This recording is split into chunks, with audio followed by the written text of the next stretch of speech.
স্বাধীন ফিলিস্তিন রাষ্ট্র প্রতিষ্ঠা ছাড়া ইসরায়েলের সঙ্গে সম্পর্ক স্বাভাবিক করার কোনো সুযোগ নেই বলে চূড়ান্ত অবস্থান ঘোষণা করেছেন সৌদি আরবের পররাষ্ট্রমন্ত্রী প্রিন্স ফয়সাল বিন ফারহান। তিনি জানিয়েছেন, আন্তর্জাতিক সমর্থন ও রাজনৈতিক সদিচ্ছা থাকলে খুব শীঘ্রই একটি টেকসই ফিলিস্তিন রাষ্ট্র প্রতিষ্ঠা করা সম্ভব। শুক্রবার জাতিসংঘ সাধারণ পরিষদের ৮০তম অধিবেশনের ফাঁকে নরওয়ে, স্পেন, জর্ডান ও মিশরের পররাষ্ট্রমন্ত্রীদের সঙ্গে এক যৌথ ব্রিফিংয়ে তিনি একথা বলেন। প্রিন্স ফয়সাল সতর্ক করে বলেন, পশ্চিম তীরে ইসরায়েলের চলমান অবৈধ দখল এবং সংযুক্তিকরণের প্রচেষ্টা আঞ্চলিক শান্তি ও স্থিতিশীলতার জন্য একটি মারাত্মক হুমকি। তিনি স্পষ্ট জানান, রিয়াদের সঙ্গে তেল আবিবের সম্পর্ক স্বাভাবিক করার পূর্বশর্ত হল স্বাধীন ফিলিস্তিনির রাষ্ট্র প্রতিষ্ঠা, যা ইসরায়েলের পাশে টেকসইভাবে সহাবস্থান করতে পারবে।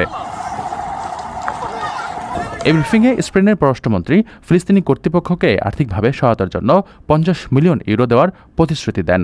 অন্যদিকে নরওয়ের পররাষ্ট্রমন্ত্রী জানান, বিশ্বের ১৫৯টি দেশ ইতিমধ্যে ফিলিস্তিনকে স্বীকৃতি দিয়েছে এবং পশ্চিমা দেশগুলোর মধ্যেও এই সমর্থন ক্রমশ বাড়ছে।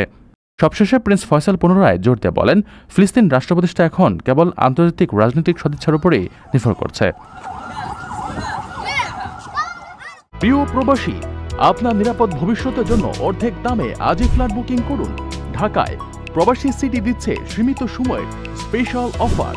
জমিও ফ্ল্যাট একসাথে। যোগাযোগ করুন স্ক্রিনে দেওয়া নম্বরে।